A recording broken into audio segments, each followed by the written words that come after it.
What's up guys, this is Steve for Android at Night, and today I'm going to be showing you how you can get crispy DSLR style photos on your Android phone. This will automatically blur the background for you, and this makes your subject look really crispy and really pop. This is perfect for portrait photography, but it also works really well for product photography, provided that the shape is somewhere similar to the human head or something vaguely similar to an animal. This is the same effect you can achieve with the telephoto lens on the iPhone Plus, except this is just doing it through software. And you should be able to use this on any Android phone, provided that you have the stock Google Camera app, which you can find in the link in the description. So here are some examples of photos I've taken with and without the effect, and you can see that the lens blur really picks the subject out and makes them look really crisp. And as I said before, this will work for both for humans and for pets. So if you can get your dog to stand still for long enough, you can get some really crispy photos of them as well. But now I'm just going to take a couple of objects and give you some examples and show you how the effect works. So in the camera app, you want to tap in the top left-hand corner and choose the lens blur effect. Then you want to square up your subject, you want to take the photo, and then you want to gently raise the camera, keeping the subject in the center of the photo. So this is how this photo looks just on a regular photo, and you can see the Google Pixel does pretty well to actually blur the background out automatically. If we compare this to a photo taken using the lens blur effect, you can see it's not quite as crispy and it doesn't have that same DSLR feel. So now we're going to take a couple of snaps of this delightful bearded fella.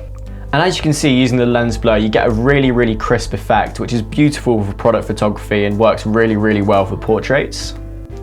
And then finally, we're going to have a go with this honey. This is getting a little bit further away from looking anything like a human form, but you can see that because of the shape, the software actually handles it pretty well.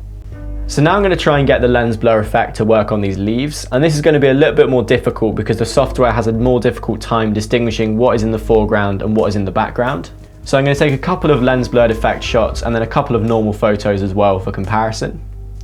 So you can see in this photo how the software hasn't been able to pick out what it's trying to blur. We've got some blurring going on in the top right hand corner, but then we've also got this sort of splodge of blur to the left of the leaves. So this photo hasn't exactly worked at all.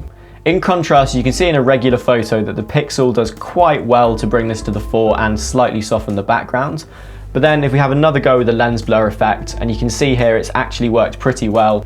It's brought all of the leaves into sharper focus and blurred out the background quite nicely. So this is a regular selfie I took looking fairly grumpy and cold.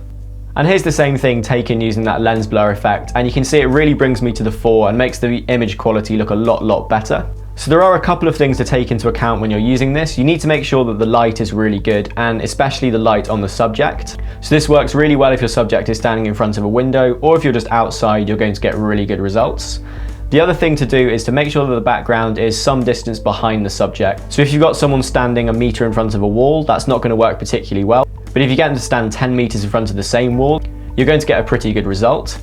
The other thing to take into account with this is sort of aesthetically is that the more stuff in the background, generally the better the blur effect will look.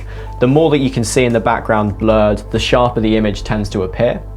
So there you are guys, that is how you can take really crispy DSLR style shots with your Android phone. Obviously make sure the light's really good, make sure you've got the distance set up, and do go ahead and try out that lens blur effect.